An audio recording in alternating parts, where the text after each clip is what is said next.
muli sa lahat ng ating magkasambahay. Dito po tayo ngayon sa Serbisyo Publiko. As usual, tinig ng malino at ang kaligtasan ng kalusugan ang tampok dito. Engineer, unahin po natin as usual ang tinig ng malino. Ano ba ang mahalagang topic natin pag-uusapan?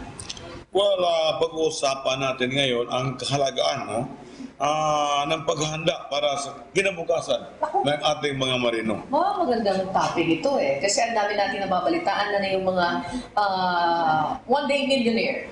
Yung kanina nga napag-usapan na natin, no? Oo, off the record. Bibigay ng kwento si Captain Jess Morales, ha? Yung tungkol sa mga one-day millionaire. Yeah. At hindi pa nga siguro malupit yung kanyang mga nalalaman sa ibang mga experience na nalalaman ko noong araw ng kapanahonan pa sa tinatawag nilang kumpanya maritima. Noong kapanahonan Everett Lines sa Everett Boys ay grabe talaga. Yung iba noon tumatagal ng 10 taon o 12 taon sa isang barko. Pagkatapos nagmamayabang ko yung iba, ang laki doon ng dalang pera. Pero?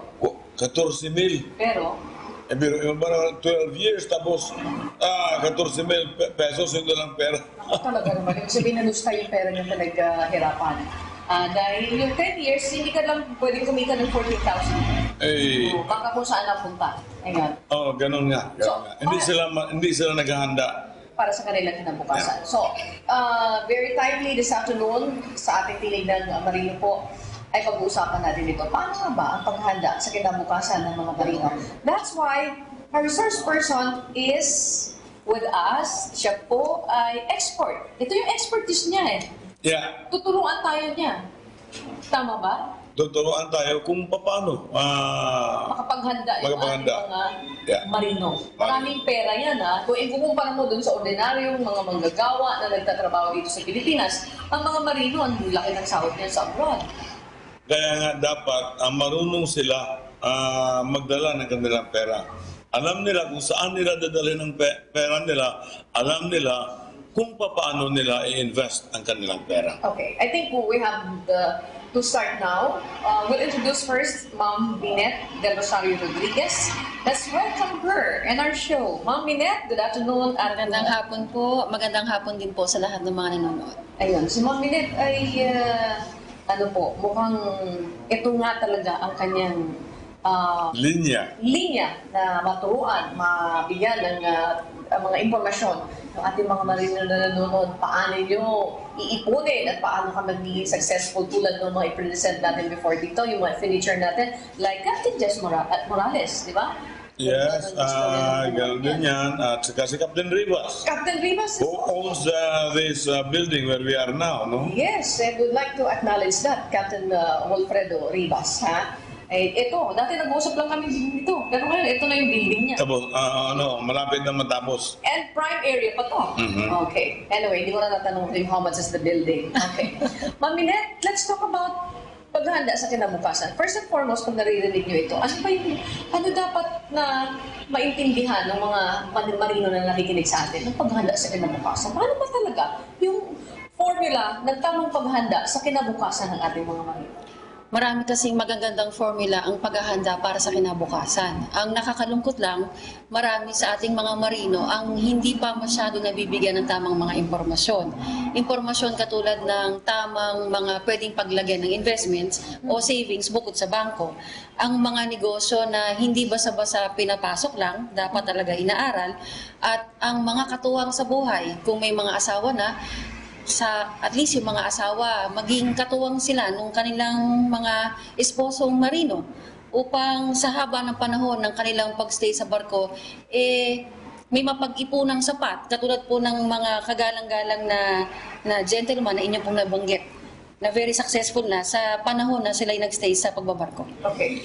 Yan, kasi traditionally nung araw, may makikita ka ng mga jeep na katas ng marino o katas ng Saudi na gano'n, no?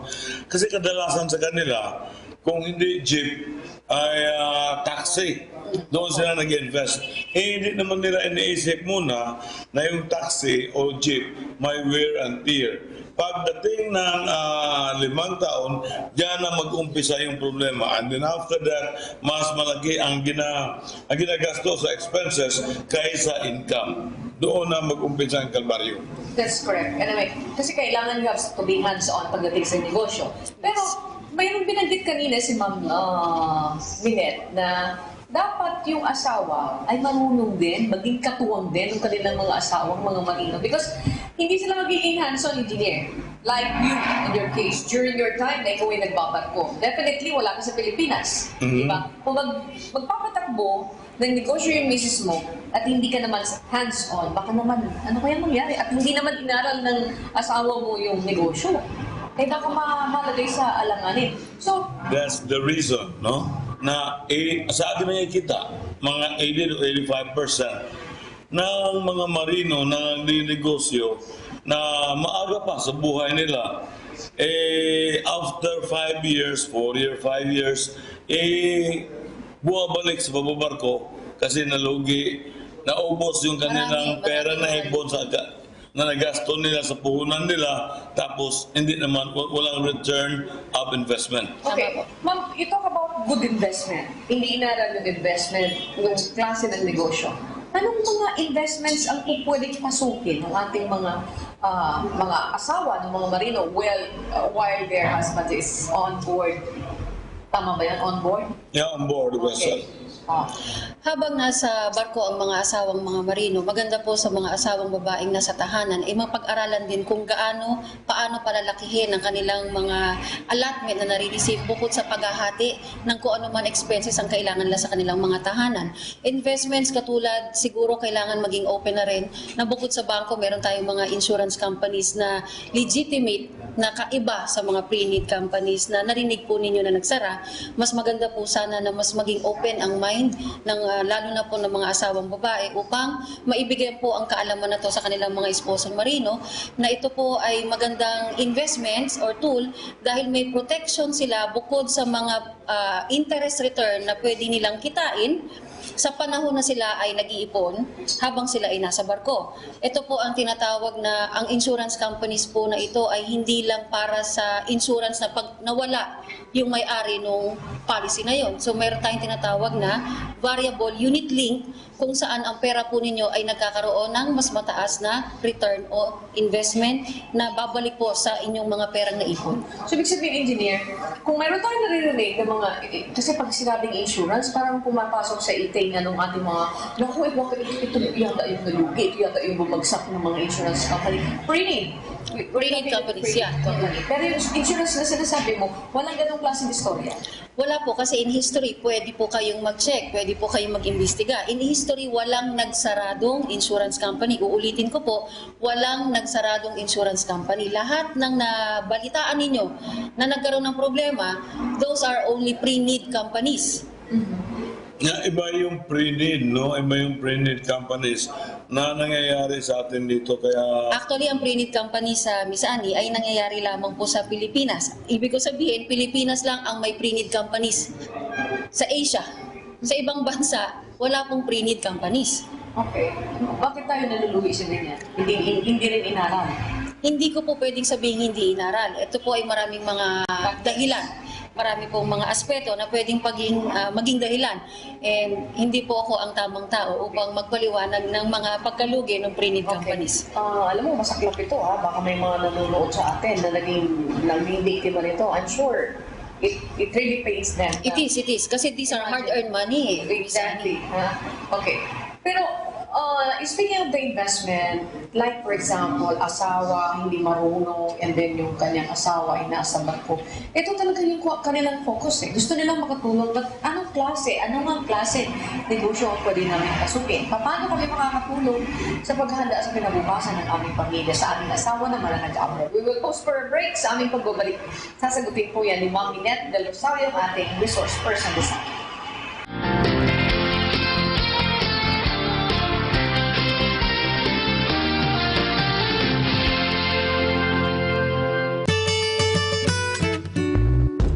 You are watching Serbisyo Publiko.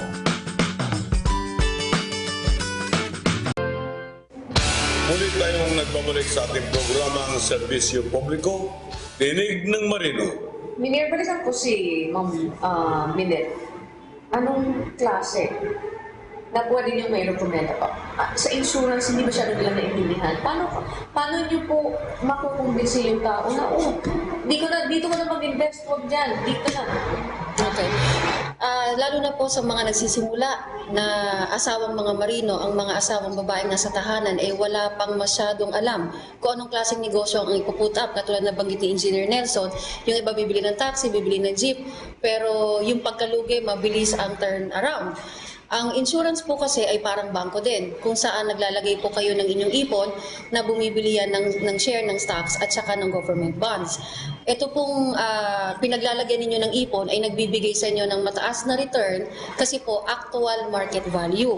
Dahil sa kakaunting time na ito po ating pag-uusapan, aking pong isinasuggest na ito po ay inyong mapag-aralan na kung paano po nag-workout ang insurance sa isang individual na hindi pa makapag-isip ng anumang negosyo. Ang kagandahan po nito ay yung cash na pwede ninyong makuha in case of an emergency, hindi pag nawala ang may-ari ng insurance. Ang dati kasi, Miss Annie, engineer, kaya ayaw ng mga tao insurance kasi pag namatay sila, tsaka lang pakikinabangan. Yun, kapag namatay. Pag namatay, ayaw po ng mga tao yan, lalong-lalo na ang Pilipino. Ang kagandahan po sa ipinapaliwanag namin ngayon na variable unit link, yung pag-iipon mo, ikaw na buhay. Naghahanda ka ng pang-retirement. At naniniwala po ako na lahat ng marino ay wala naman pong retirement plan. Ang kagandahan po nito, habang nag-iipon tayo sa kung ano man na nakukuha natin sa allotment, may pagtabi natin ang ating mga asawa para ito po ay mapag-ipunan yung kanilang retirement na hindi nila kaya magtrabaho. Yung pwede po sila mabuhay na marangal ng 20-30 mil buwan-buwan na pwedeng pagkunan galing sa retirement plan na nagsimula po sa maliit ninyong ipon na ilalagay nyo po hindi lang sa bangko, pero sa mga insurance company na inyong napag-aralan at napagkakatiwalaan. Okay.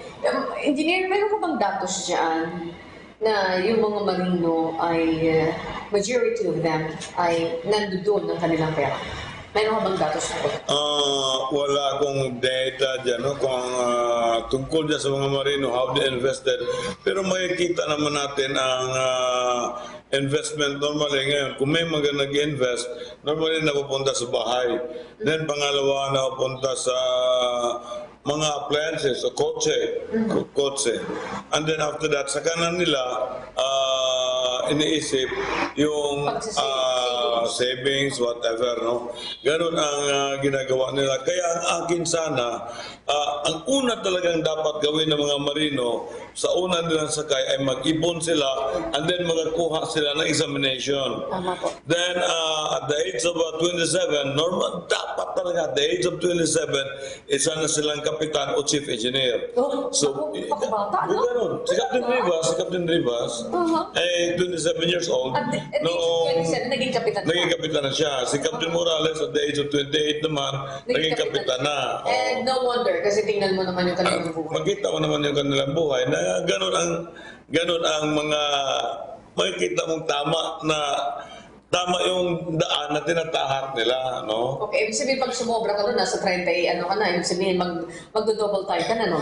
Nakalungkot lang na maraming mga marino na 60 anyos na pagkatapos able-bodied seaman. Oh. Able-bodied seaman. Able-bodied AB. Able-bodied, ibig sabihin ito, able-bodied ka. Hindi yung uga-uga na tapos sabi niya yung money agency na yan kumukuha ba yan ng AB? Able-bodied seaman So, yun ang nakakalungkot din. Nakakalungkot. Tingnan yung ganyang klase mga tao na nagpupumilit pa sa pasakay ng AB sa posisyong AB na dahil wala pa talaga sila naiipon. Kaya importante pag-uusapan natin na ang ating mga marino, ayaw ko kasi makakita ng mga marino na kapag mag-retire na sila, ay mahirap pa rin. Okay. Engineer, meron ako na narinig sa binanggit mo na ang unang sahod ng seaman ay dapat ipunin. Kalimitan po, yung nakikita ko, yung seaman, dalawang sakay, ang susunod niyan bahay na. Tama ba yung ganun direksyon? Nakasakay ka ng dalawa and then doon ka na mag-invest sa house and lot. House and lot, kung ikaw ay ordinaryo, let's say for example, nasa isang luxury liner ka, if you are earning $1,500 per month, Dalawang sakay mo, pangatlong sakay mo, tatargetin mo na yung mga 3.8 or 3 million na bahay. Is it correct direction?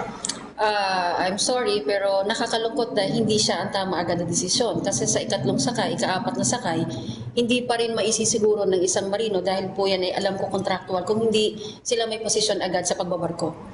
Kung ito pong mga contractual, nangyayari po pagka uwi po nila after nung kanilang contract, sila ay may pera sila, lahat ng gusto nilang gawin, mga gusto nilang bilhin, tama po kayo, appliances sa bahay, sasakyan, gusto nilang magpa-repair ng ito, papadala ng marami pa silang ginagawa. Bago sila umalis, nangungutang na sila ulit. Okay.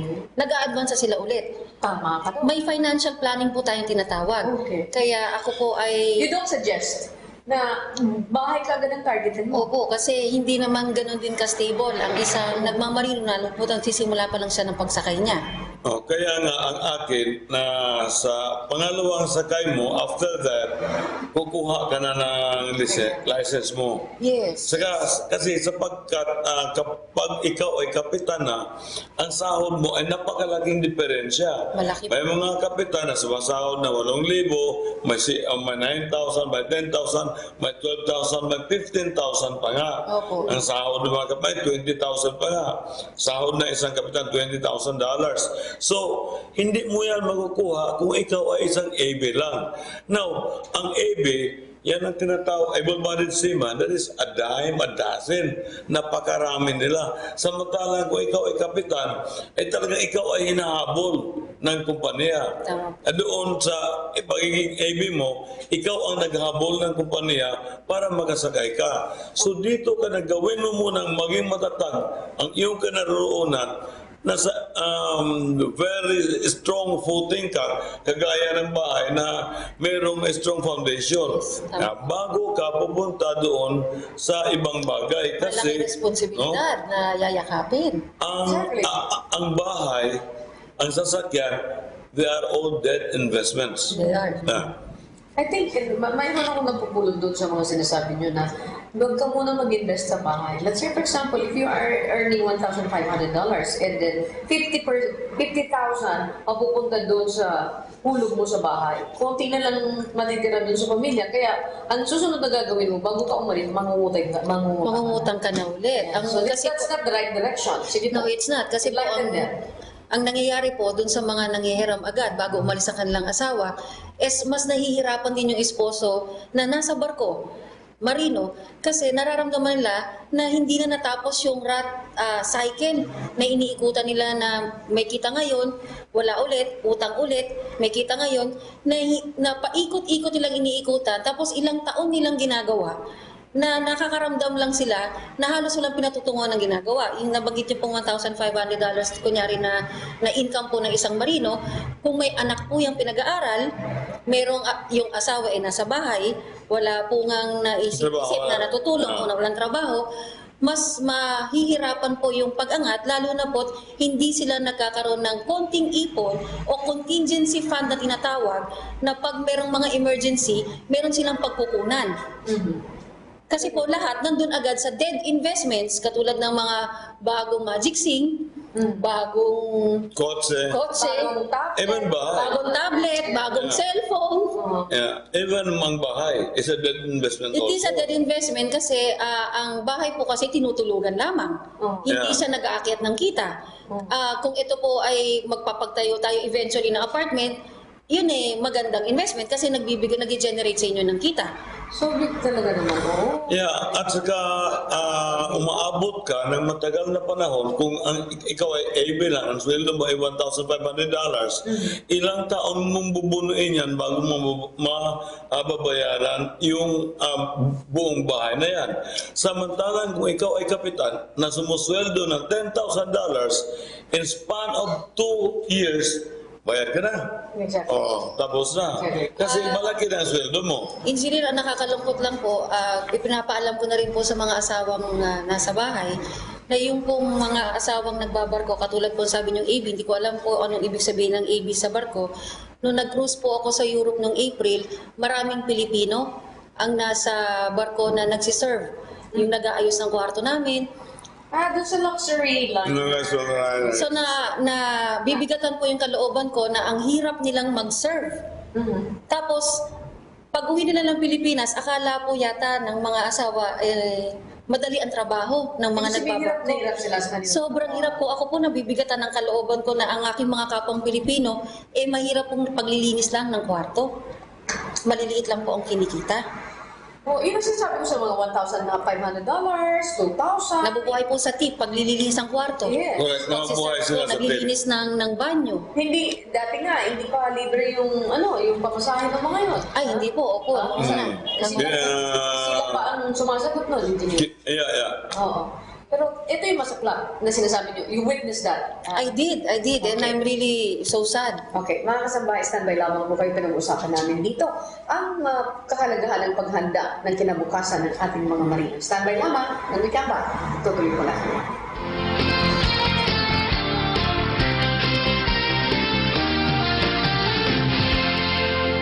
Ako po si Captain Jess Morales, President ng Philippine Merchant Marine Academy Alumni Association. Ang aming advokasya ay hindi laging nakatuon sa pagsasanay ng magagaling na marinong Pilipino. Sinasaalang-alang din namin ang kapakanan ng bawat pamilya. Ibig naming panatilihing buo at pagtibayin ang ugnayan ng isang seaman sa kanyang pamilya sa pamamagitan ng constant communication. Ayon nga sa kasabihan, malayo man ay malapit din. Ang pamilya ay isang mahalagang aspeto sa buhay ng tao. Hinding-hindi dapat napabayaan dahil lamang sa hanap buhay. Kaisa ang PMMA Alumni Association sa pagpapatibay ng pamilyang Pilipino.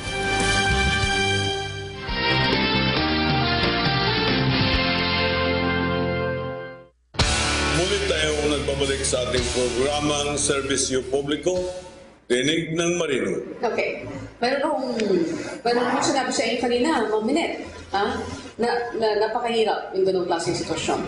Now, bukod sa negosyo, ano pang naisip niyong pamamaraan na maaaring nilang gawin upang mapaghandaan nila ang kanilang kinabukasan? Kung sakaling, let's say for example, yung mga magbabarko, ayaw nila magbarko, pagod na ako eh. Marami po, Miss Annie, na ayaw na magbarko. Maraming mga Pilipino. Because of your kwento a while ago, you were able to witness na hirap, nagsiserve, naglilinis, hindi madaling gawin. Hindi po madaling gawin. Ang masakit po, lalo na sa mga Pilipino, masyado po kasing close ang family natin. Ayaw nila hanggat maaari. Lalo kung may anak ang marino, ang nagbabarko, may anak sila, hanggat maaari ayaw nilang iwanan. Kaya lang, nagdesisyon silang umalis para mabigyan ng magandang buhay ang pamilya. Kaya po, gusto ko ipaalam yung na-witness ko nga nung nasa barko ako, na yung dinadala nilang pera sa Pilipinas, talagang halos hindi sila nagpapahinga.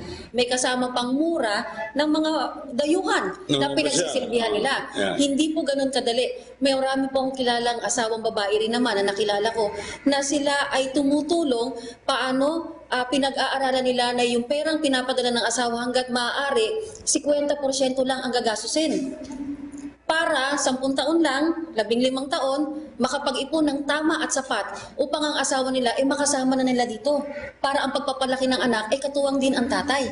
Ang masakit po kasi marami po akong kakilala na lumalaki ang mga bata, 25, 27, 30 years sa barko, pero hanggang ngayon, hindi pa rin ganun kaganda o kaginhawa ang buhay dahil hindi nga po sila natulungan ng sapat ng kanilang katuwang sa buhay kung paano itatabi ng tama ang ipinapadalang allotment ng mga marino. Alam mo, speaking of family ties, yung sinasabi natin na mahirap iwanan, naalala ko tuloy yung advocacy ni Captain Jess Morales, it's about family ties. Okay. Pero dito, ano ang dapat na gawin? Mayroon mga pamamaraan para makapagtulong yung mga asawa para makapaghanap buhay. Tamang investment lamang. Okay. Pag sinabing tamang investment, sa mga, yes, engineer. Pag sinabing tamang investment, may dudugtong ka. Sige po. Yeah, yun na nga sinasabi ko. Karamihan talaga. Hindi, kasi nasa barko kami. Hindi naman kami nag-focus sa negosyo. Ang alam lang namin magtrabaho. Ngunit pagdating dito sa Pilipinas, may isang nag-offer ng negosyo. Sige, pasukin natin yan. Without planning, studying, whatever, yung feasibility, kung ano mangyari sa negosyong yan. Tama po. Now, lately, may mga scheme dyan, no? Yung mga insurance company, kasi traditionally, yung mga insurance company ay sinasabi lang na after paying this much, lifetime, whatever life insurance, kung namatay ka, saka lang magkakaroon na gano'n, no? Pero ngayon, may mga scheme ng insurance company na insured ka na, negosyo pa. Okay, mayroon ba? But they will be the one, the insurance company will be the one to manage your money. Oh, mayroon ganun? The funds, yes. Ang sinasabi po ni Engineer is yung iniipon po, meron tayong fund manager sa tinatawag. Katulad po ng East Spring Fund Managers na natap po ng Bangko Sentral ng Pilipinas upang i-manage ang kanilang provident funds. Oh. So these fund managers ay hindi po basta-basta lang na nagmamanage ng funds. Ito po ay mga malalaking institusyon na kung saan malalaking stocks na po ng iba't ibang tycoon businesses like SMBC, BPI, Metrobank, and so on and so forth na dapat po talaga ma-appreciate na, mapag-aralan agad at para maintindihan. Kung kailangan pala mag-seminar tayo dito kung Tama. Tama. Kailangan pala mag-seminar po. Kay Ma'am Minette. Kasi kailangan talaga ng savings, no? Kailangan talaga ng savings. Tapos may Pero datira. engineer, speaking of savings, sabi nila savings? Ano savings pa nagsasabi? Kulang nga itong pambayad ko dito sa bahay. Alam mo, babayad ko dun sa condominium ko o sa townhouse ko, ibabayad ko dun sa tuition ng anak ko, babayad ko dun sa hindi down payment, kundi sa kotse ko. Naku, wala na. Anong savings doon? Talaga bang kailangan magpumilit na kahit pa paano makapagsubi ka ng konti? Ito nga, narinig ko rin ito sa iba, no, na kasi kapag ka asawa ka na ng isang OFW o isang marino, abay napakadali lang pera kasi madali lang pumindot, no? Sa ATM, no? Madali lang pumindot sa ATM. Hindi nila alam kung paano na pinadala yung pera, kinita yung pera na yan.